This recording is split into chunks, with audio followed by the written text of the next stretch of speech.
الحمد لله رب العالمين والعاقبة للمتقين ولا عدوان إلا على الظالمين وأشهد أن لا إله إلا الله وحده لا شريك له ولي الصالحين وأشهد أن محمدا عبده ورسوله وصفيه من خلقه وخليله سيد الأولين والآخرين اللهم صل عليه وعلى آله وصحبه ومن اتبعهم بإحسان إلى يوم الدين أما بعد رب اشرح لي صدري ويسر لي أمري واحلل عقدة من لساني يفقهوا قولي. Mes chers frères, mes chères sœurs, en ces quelques minutes, bidnillahi tabarak wa ta'ala, j'ai envie d'aborder avec vous un sujet qui est très important, surtout dans ce timing-là. Pourquoi? Parce que nous sommes à quelques jours du mois béni de Ramadan. Et en fait, comme vous le savez, il vaut mieux prévenir que guérir. Il arrive souvent qu'on atteint ce mois et qu'on fasse des constats de choses qui ne vont pas dans nos comportements, dans nos adorations, dans le comportement de certains de nos frères, de nos sœurs. Et donc, aujourd'hui, avec l'aide d'Allah Tabaraka wa Ta'ala, on va traiter du sujet de nos erreurs pendant Ramadan. Donc, on va mettre l'accent sur des erreurs souvent trop commises et malheureusement trop répandues. Et ces erreurs-là nous font perdre énormément de mérite et de récompense, alors que normalement, nous sommes censés rentrer dans la compétition spirituelle pour atteindre les plus grandes récompenses pendant le mois de Ramadan. Mes chers frères, mes chères sœurs, rapidement, rentrons dans le vif du sujet. La plus grande erreur que les gens font, et c'est la première, c'est qu'ils ignorent l'importance de ce mois. Tu ne peux pas valoriser ce mois si tu ne connais pas son importance. Ce mois-là, pourquoi il a de la valeur? Je vous pose une question. C'est une question, ce n'est pas un monologue. Pourquoi ce mois-là, il a de la valeur? Levez la main. Oui? Barakallahu fik. Shahru Ramadan alladhi unzila fihi al-Qur'an. Le mois du Ramadan au cours duquel le Coran a été révélé. Donc ce mois-là, ce qu'il a valorisé, c'est la révélation du Coran. Et jeûner le mois du Ramadan, c'est obligatoire ou c'est surrogatoire? C'est obligatoire. Et Allah Ta'ala, il dit dans le hadith al-Qudusi, et mon serviteur ne se rapproche pas de moi par une chose que j'aime plus que les actes obligatoires. Donc Allah Ta'ala, ce qu'il aime par-dessus tout, c'est l'accomplissement des actes obligatoires. Et le jeûne du mois du Ramadan en fait partie. Vous suivez? Donc quand toi tu sais qu'Allah Ta'ala il aime les actes obligatoires, parmi eux il y a le jeûne. Quand toi tu sais que c'est le mois du Coran. Quand toi tu sais que dans ce mois il y a une nuit qui vaut mieux que 1000 mois. Toute une vie entière. Allahu Akbar. Laylatul Qadr, khayrun min alfi shahr. La nuit du destin vaut mieux que 1000 mois. Subhanallah, Allahu Akbar.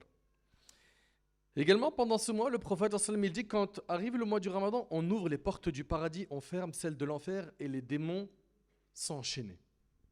D'ailleurs, il y a un ennemi à combattre pendant tout le mois, c'est pas Shaitan, c'est ton nafs. Parce que souvent, quand tu dis aux jeunes, mais même pendant Ramadan, tu es en train de parler avec elle, c'est haram ce que tu es en train de faire. Ouais, mais c'est ma meuf, je la kiffe. Mais lève le pied. Il te dit quoi? Non, mais t'as vu, Shaitan, il m'a eu. Faux. Il n'y a pas de Shaitan pendant Ramadan. Là, c'est ton nafs programmé par Shaitan qu'il va falloir reprogrammer à nouveau. Suivez bien. Donc, la plus grande erreur que font les gens pendant Ramadan, c'est qu'ils ignorent son importance, sa place auprès d'Allah, son mérite. Et tu ne peux pas valoriser quelque chose quand tu ne connais pas sa valeur. C'est vrai ou c'est pas vrai? Un mois au cours duquel les bonnes actions sont multipliées, le mois du Coran, le mois où le prophète sallam faisait plus d'efforts que dans les autres mois, ça c'est quelque chose que l'on doit prendre en compte car notre bien-aimé alayhi sallam c'est notre modèle. Très bien. Deuxième erreur que font certains, vous avez, je dis à chaque fois certains, parce que je sais qu'il y en a parmi vous, alhamdulillah, ils ne sont pas concernés par tout cela. Ceux qui sont concernés, qu'Allah les guide, il faut leur relayer l'information pour qu'ils se réforment. La deuxième erreur, c'est qu'il y en a, à l'idée d'entendre que Ramadan approche, ils se sentent mal à l'aise. Pourquoi? Pourquoi ils se sentent mal à l'aise? Selon toi, mon frère. Toi. Non. Ouais, toi. Pourquoi il y en a certains, quand ils entendent J-7, Ramadan arrive, ils voient des gens dire ah, mashallah, alhamdulillah, trop bien. Et d'autres qui disent ouais. Pourquoi? Vas-y, dis-moi.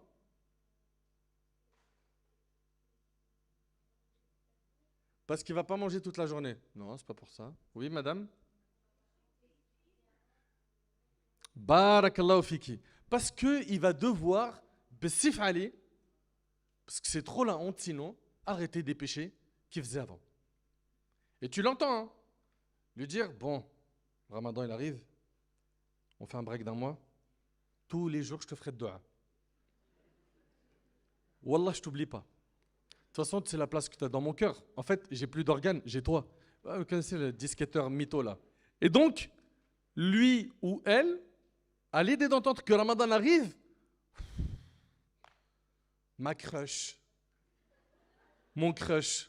Bon, pour ceux qui connaissent pas ce mot, crush, levez la main. Heureusement, moi, je suis en contact en permanence avec des jeunes, ils me donnent les mises à jour. Sinon, j'allais être comme vous, là, quand on levait la main, là.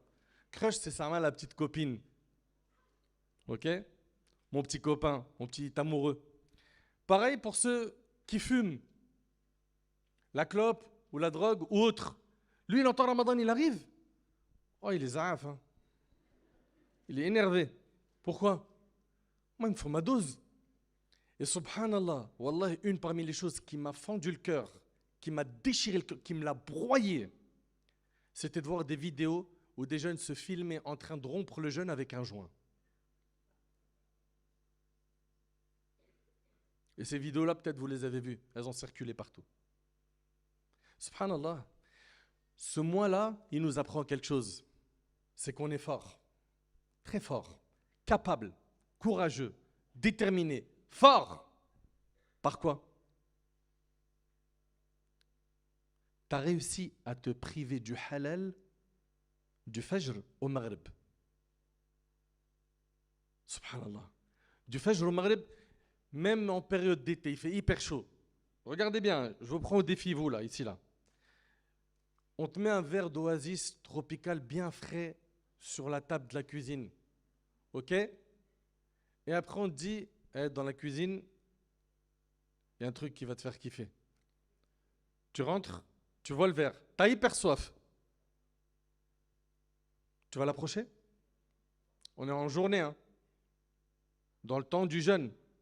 Non. Qu'est-ce qui empêche ce frère ou cette sœur, à ce moment-là, de ne pas toucher à cette boisson alors qu'il fait chaud? Il a soif, ou elle a soif, et il est même possible qu'il soit tout seul dans la maison. Il n'y a personne. Qu'est-ce qui l'a empêché à ce moment-là de le faire? Oui? La crainte d'Allah. Allah, il me voit. Je ne peux pas le faire. Excellent. Superbe. T'as dit, tu ne peux pas boire ce verre, pourquoi? Parce qu'Allah, il te voit. Magnifique. Mais après le maghrib, il ne te voit plus? Non, mais c'est une question. Moi, je suis très content. Tu n'as pas cédé, tu n'as pas craqué devant le verre. Pourtant, tu avais bien soif. Mais après le maghrib, pourquoi tu es en roue libre? C'est le mois du jeûne, des efforts, ou c'est la journée des efforts et le soir, tout ce qui était haram me devient halal? Je parle ici dans les péchés, hein, parce que oui, effectivement, il y a des choses qui vont devenir halal, comme manger, boire et des relations intimes avec l'épouse, mais c'est hyper dangereux d'agir ainsi. Parce que tu viens de montrer que tu es fort, tu es capable. C'est un mois d'entraînement. Si tu as réussi à délaisser le halal pour Allah, à plus forte raison, tu dois être capable et fort et déterminé pour délaisser le haram pour Allah. Et c'est pour ça que j'aimerais mes frères et mes sœurs. Et il y a beaucoup de sœurs ici, beaucoup de frères qui ont l'âge de mes enfants. Moi, je me rappelle quand ces imams que vous voyez ici, on se voyait il y a 10 ans, ou plus que cela.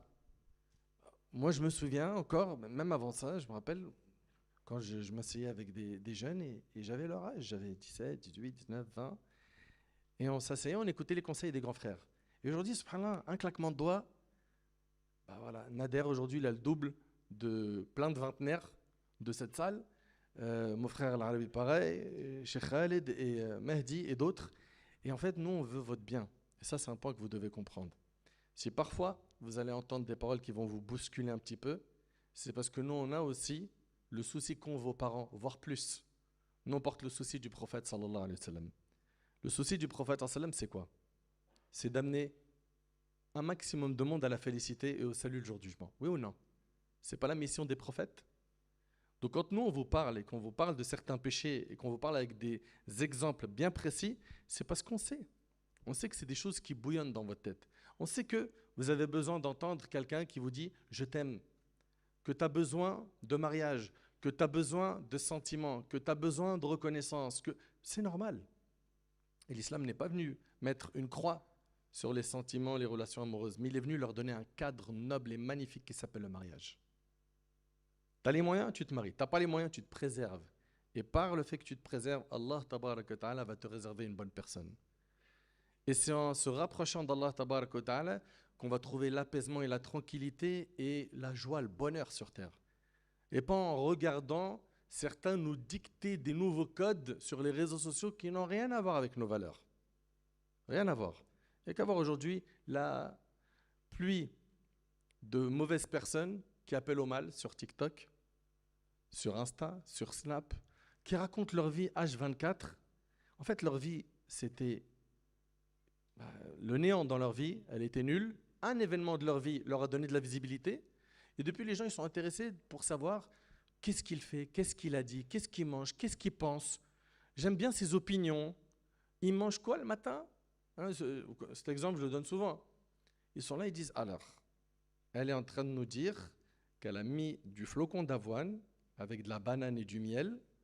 Myrtille? Ah, j'ai jamais essayé ça. Avec du myrtille. S'il vous plaît, notre vie, c'est notre capital, c'est ce qu'on a de plus important. Si on n'investit pas notre temps pour se rapprocher d'Allah et faire le bien, Shaitan, il va utiliser justement ce temps pour nous donner des mauvaises idées et l'utiliser à mauvais escient.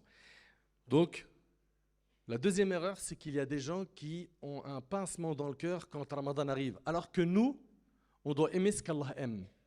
Et on doit aimer ce que le prophète sallam aime. C'est logique ou pas? Et le prophète sallam, il aimait le mois de Ramadan.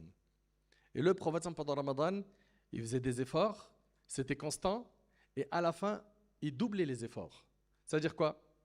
Dans les 20 premiers jours, le prophète sallam faisait beaucoup d'efforts. Et dans les 10 derniers, c'était comme ça. On fait un constat, comment ça se passe chez nous? Les 10 premiers jours, la Ummah, elle fait ça. Mosquée, tarawih, Coran, dhikr, je dors plus, oh là là, trop d'efforts, je me sens au top. Après 10 jours, rentre dans les mosquées, regarde tarawih. T'arrivais pas à te garer? T'arrivais pas à t'installer dans la mosquée? Et là, la deuxième décade, les 10 jours d'après, c'est calme. Et après, ça chute, même jusqu'à la fin. Certains reviennent un peu le 27 et ça chute. Ce n'était pas le comportement du prophète, alayhi salatu wassalam. Jamais. Et agir ainsi, c'est une erreur. À corriger. Il faut justement persévérer, être constant. Et pour cela, il ne faut pas surcharger son âme en faisant au-dessus de ta capacité. Parce que l'objectif, c'est quoi? C'est de faire ce que tu peux tenir dans le temps. Mais si toi, tu mets une forte dose, 48 heures, je ne dors pas, j'ai lu 10 choses, etc. Magnifique. Mais si c'est pour après dormir 10 jours non-stop et ne plus toucher au Coran, il y a un problème. Il y a un problème. Parmi les erreurs qu'on a pendant Ramadan, il y a le fait de veiller longtemps la nuit sans tirer profit de cette veillée. Ils font quoi le soir? Ils ne vont pas au tarawih. Certains, ils sont en bas de l'immeuble, ils sont en train de fumer, écouter de la musique, papoter, ok? Ou bien d'autres, le soir, ils sont sur leurs écrans. Allez, vas-y, j'enchaîne des lives TikTok jusqu'au matin. Comme ça, on va faire des bêtes d'ambiance. Mais la bête d'ambiance, elle se trouve à la mosquée, dans l'adoration d'Allah. Vous faites n'importe quoi. Et d'ailleurs, si vous avez des amis à vous qui vous encouragent à faire des lives tous les soirs, peu importe sur quel réseau, pour papoter d'autres choses que de din, bannissez ça. Votre temps, il est trop, trop, trop important. Et le prophète sallallahu alayhi wa sallam a dit vrai quand il a dit il y a deux bienfaits qui ne sont pas appréciés à leur juste valeur, la santé et le temps libre. Le temps libre. C'est quand la mort, elle frappe une personne, que là, il se dit, mince, si seulement je pouvais prolonger ma vie de quelques minutes pour faire quelques adorations. Est-ce que l'ange de la mort va accepter? Est-ce qu'Allah va t'accorder ce délai? Jamais de la vie. Donc veiller sans utilité. Et à la fin, qu'est-ce qui se passe? Ils veillent jusqu'à quelle heure? 3-4 heures du mat sur le net, à mettre de la musique à fond dans leur voiture, et ils sont dehors, ils sont postés. Et à faire des désobéissances, et à parler avec des filles, bref. Et après, qu'est-ce qu'ils font? Ils dorment vers les coups de 3-4 heures du mat. Pour les meilleurs d'entre eux, ils vont se dire, venez les gars, on prend quand même un repas. Okay. À la sunna. 3 heures du matin, il dort, il ne se réveille pas pour subh. Grave erreur. Et il se réveille quand? Après l'asr. Et ça fait partie des grandes erreurs de certains jeûneurs. Dormir et faire sortir une prière de son temps. D'ailleurs, dans un hadith qui est rapporté dans le recueil authentique de l'imam al-Bukhari, le prophète sallam, il nous parle d'une personne qui sera châtiée dans la tombe. On prendra une pierre immense et on lui fracassera le crâne. Et cet acte sera répété dans sa tombe et à chaque fois, sa tête sera remise dans son état initial et le même coup de pierre touchera sa tête et ça sera répété. Et c'était qui cette personne-là? C'est une personne qui dormait en faisant sortir une prière de son temps. Ça, c'est que dans la tombe. Sans compter, il y a un fleuve en enfer réservé à ceux qui font sortir la prière de son temps. C'est quoi ta raison? Ouais, mais non, mais parce que tu ne connais pas mes conditions. Regardez, venez, on se met d'accord sur une chose. On a rarement vu des gens faire des efforts pour prier à l'heure et Allah il les a abandonnés. Et en réalité, celui qui veut une chose, il se donne les moyens. Et celui qui ne veut pas une chose, il cherche des excuses. Est-ce que tu es de la première catégorie ou la deuxième? Est-ce que tu es constamment là à chercher des excuses pour justifier ton impiété? Ou est-ce que tu fais quand même des efforts? Pourquoi? Pour chercher des solutions, pour t'améliorer. Et c'est un effort qui a à faire constamment sur notre nefs. C'est pas facile, c'est pas du jour au lendemain. C'est pas du jour au lendemain. Aujourd'hui, tu as du mal avec la prière de subh. Tu te bats, tu fais les causes, tu te fais aider par des gens de la famille. Et après, avec le temps, tu verras que ce qu'on te reprochait dans ta famille, tu ne travailles jamais pour subh tout seul.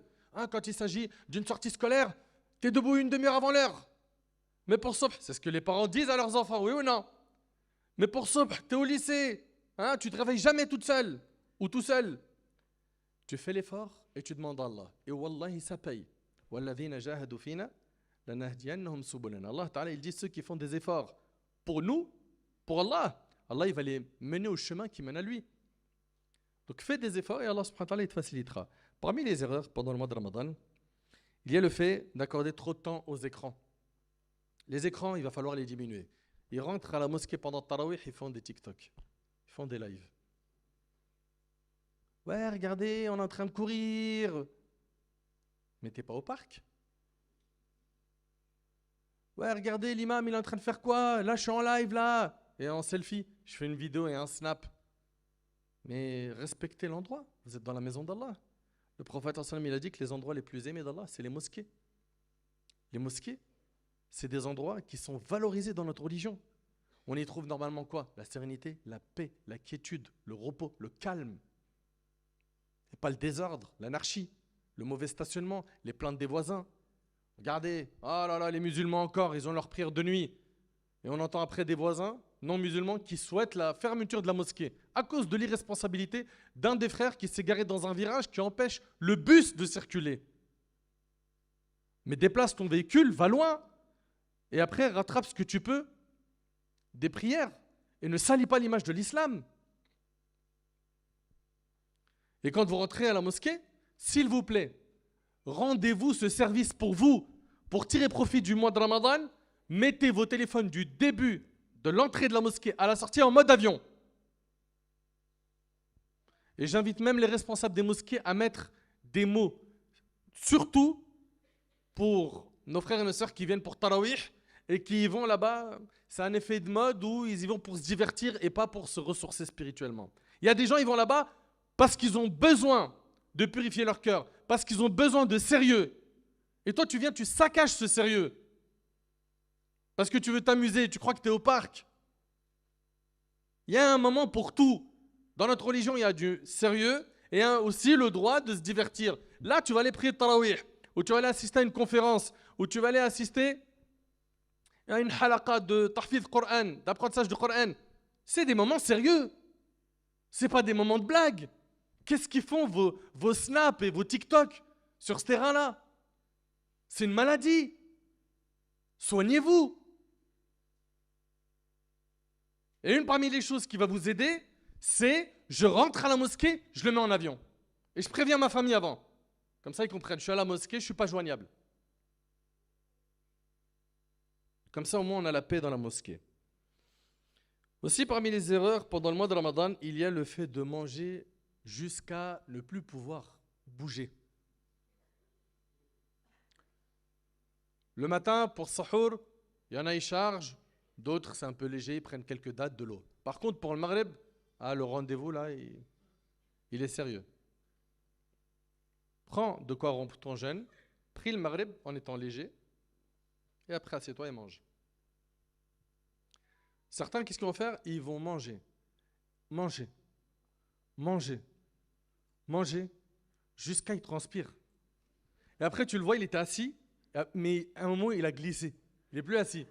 Vous connaissez ces personnes-là? Il est assis au début sur la chaise, après, il glisse de la chaise. Il glisse, il glisse, il glisse. Ce même bonhomme, il va à la mosquée pour Tarawih, il fait 2 rak'at. Il dit, Wallah, c'est bezef long. Non, c'est pas bezef long. C'est toi, tu portes Jabal Uhud dans ton ventre. Ouais, c'est un problème. C'est un problème. Ou bien l'odeur. L'odeur aussi. Toi, tu es là, tu es en train de faire salat, il a mangé de l'oignon, il s'est chargé de sa ammar cru. Il est à côté de toi, il lâche un roux. Tu vois des nuages. C'est un problème. Ou tu te prosternes et c'est les chaussettes qui t'attaquent. Toutes ces choses-là sont des choses qui sont à régler. Pourquoi? Parce que là, on rentre dans la maison d'Allah. Quand on rentre dans la maison d'Allah, on doit être présentable. On doit être propre. Tu te parfumes. Si tu as mangé quelque chose qui a changé l'odeur de ta bouche, tu te brosses les dents. Ou tu manges quelque chose qui fait partir cette odeur. Et en fait, tout ça, c'est des choses à respecter. Et subhanallah, il y a quand même une chose qui me choque. Dans le concret, en réalité, on mange un vrai repas, c'est celui du soir. Mais comment ils font pour manger un repas qui les fait glisser de la chaise? Ils mangent trop. Ils mangent trop, jusqu'à ce qu'ils n'arrivent plus à tenir la cadence.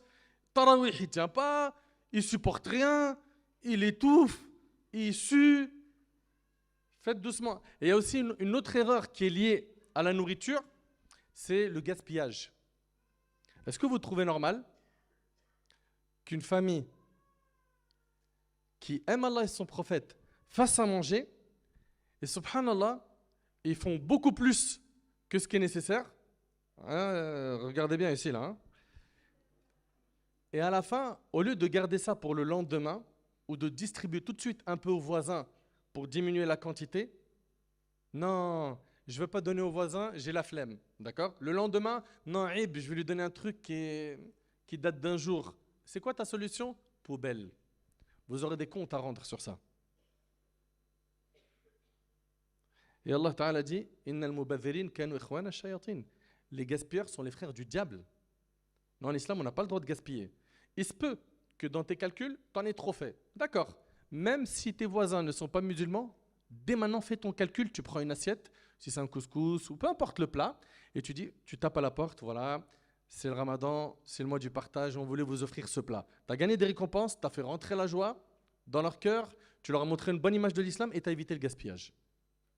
Mais nous, qu'est-ce qu'on fait? On stocke dans le frigo le couscous, le lendemain, on fait un autre repas, on fait des pâtes, le lendemain, et après, à la fin, on voit que ce que j'ai fait il y a 3-4 jours au frigo, il est bleu. Le plat, il est bleu. Il a changé de couleur. Et on se pose la question, oh, il a bien tourné, hein, faut le jeter. Ça, c'est une erreur qu'il faudra bannir. Et pour bannir cette erreur, il faut s'organiser. Les mamans ou les papas ou les frères ou les sœurs qui font à manger, ils connaissent la quantité. S'ils voient dès le départ qu'ils en ont trop fait, le soir même, je donne des plats aux voisins, d'accord? Ou peut-être il y a des pauvres dans le quartier, ou des associations, ou la mosquée, ou peu importe. On se débrouille pour pas qu'on ait de la nourriture dans nos poubelles. Et taqullah, craignez Allah. Craignez Allah parce que ce sujet-là, moi, il me fait mal au cœur, surtout quand je pense que certains de nos frères dans le monde, ils rêveraient d'avoir accès à nos poubelles pour manger ce qu'il y a dedans. Tellement ils sont pauvres. L'eau potable, ils ne savent pas ce que c'est. Et nous, fais beaucoup de viande, fais beaucoup de riz, beaucoup de féculents, beaucoup de légumes, beaucoup. Mets dans le frigo, les enfants, comme malheureusement, c'est souvent le cas. Hein. Ah non, on va encore remanger ça. Bon, ok, Wildy, je te fais un nouveau plat. Ok, Benti. Et à la fin, poubelle. Satuhasabouna amam Allah. Vous serez jugés sur ça le jour du jugement. C'est des erreurs à bannir. Et pour cela, quitte à acheter des boîtes en plastique, hein, vous savez, les petites boîtes à emporter, pour distribuer même à des personnes qui sont pauvres dans le quartier, dans le besoin, etc., ou à une association humanitaire qui redistribue ça pour vous, vous débrouillez. Parmi les erreurs qu'on a également pendant Ramadan, on a le fait de délaisser le fait d'ordonner le bien et d'interdire le mal. Ils rentrent de Tarawih, ils voient les jeunes, ils sont en train de rouler leurs joints. Salam alaikum les gars, alaikum salam mon frère, et il part. À quel moment on leur ordonne le bien, à quel moment on interdit le mal? Si même pendant Ramadan on voit la désobéissance, on ne fait rien, quand est-ce qu'on est sensible? Quand est-ce qu'on bouge? Parmi les erreurs aussi qu'on a pendant Ramadan, il y a le fait de jeûner uniquement avec le ventre. Quand on jeûne, on s'abstient de manger et de boire du fajr jusqu'au coucher du soleil avec l'intention d'adorer Allah subhanahu wa ta'ala. Et quand on jeûne, tous nos membres jeûnent. Mes yeux jeûnent du haram. Moi qui avais l'habitude de regarder des choses haram sur mon smartphone ou sur mes écrans, mes yeux vont jeûner. Mes oreilles qui écoutaient du haram, c'est fini. Que ce soit des clips interdits, etc., ou bien de la médisance, de la calomnie, etc., c'est terminé. Mes oreilles, je les lave pendant Ramadan. Moi qui avais l'habitude d'être dans la médisance, raïba ou namim, etc., je parle sur le dos des gens, etc., ma langue va jeûner. Ma main va jeûner du haram, mes pieds vont jeûner du haram, mon corps entier jeûne. Et le prophète m'a dit, il se peut qu'un jeûneur n'obtienne de son jeûne que la faim et la soif. Allahu Akbar. Il se peut à la fin que de tout ton jeûne, la seule chose que tu as eu comme gain, c'est la faim et la soif. Tu n'as pas eu de récompense. Pourquoi? Parce que pendant que tu jeûnais, tu mangeais la chair de ton frère. Tu salissais son honneur. Pendant que tu jeûnais, tu arnaquais les gens. Pendant que tu jeûnais, tu regardais des choses haram et tu les écoutais, tu kiffais, ton cœur vibrait en regardant ce haram. De ton jeûne, tu n'as eu que la faim et la soif. Tu n'as pas eu de récompense. 30 jours où tu t'es privé pour peu de bénéfices. Ça, c'est une erreur qu'il faudra également urgemment soigner. Parmi les erreurs qu'il y a également pendant le mois de Ramadan, c'est que les derniers jours de Ramadan, qui sont censés être les jours les plus importants, il y a Laylatul Qadr dans la dernière décade, n'est-ce pas? Elle est dans une des nuits impaires de la dernière décade du mois du Ramadan. Au lieu de se concentrer à rechercher la récompense de la nuit du destin, à planifier un i'tikaf, une retraite spirituelle, à passer plus de temps à la mosquée ou même à poser des jours de congé, et c'est ce que je vous recommande de faire les frères dans la mesure du possible, dans les 10 derniers jours, posez des jours de congé pour votre cœur. Vous posez des jours de congé pour votre corps en été, posez des jours de congé pour votre cœur, pour l'apaiser, pour vous rapprocher d'Allah, rester à la mosquée un maximum de temps. Et ce qui est très triste, c'est quoi? C'est qu'au lieu d'être dans le dernier sprint sérieux, qu'est-ce qu'ils font les gens? Ils sont toute la journée en train de faire du shopping pour les vêtements de l'Aïd ou en train de préparer les gâteaux de l'Aïd. 3-4 jours avant l'Aïd, il n'y a plus personne dans la mosquée. Vous faites quoi? On achète les cadeaux de l'Aïd.